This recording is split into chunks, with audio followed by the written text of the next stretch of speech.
du Cros de Cagnes. Hier en mer, 14 associations ont créé un comité pour faire vivre l'histoire de ce village de pêcheurs.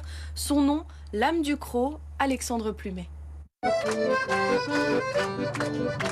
Honorer les traditions en chanson, un moment visiblement apprécié par les politiques locaux.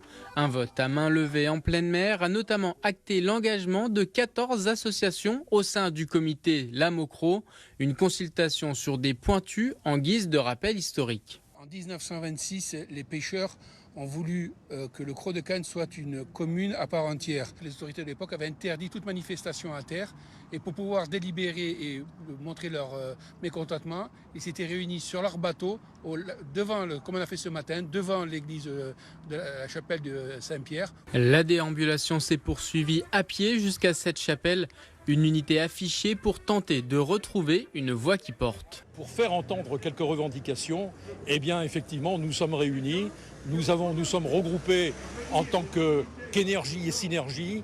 Il fallait redonner une certaine redynamisation du village du Cros de Cagnes, défendre l'histoire du Cros, défendre la tradition, défendre les fêtes traditionnelles. Une initiative saluée par la municipalité qui, contrairement à 1926, ne craint pas une indépendance. Non, puisque je suis le premier à dire que c'est une excellente initiative. La municipalité, c'est près de 1000 employés, c'est très bien.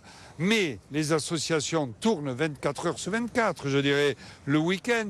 Et ces associations, c'est vraiment le levain qui fait monter la pâte. Elles ont d'ailleurs obtenu la pose d'un panneau village de pêcheurs aux 4 coins du quartier.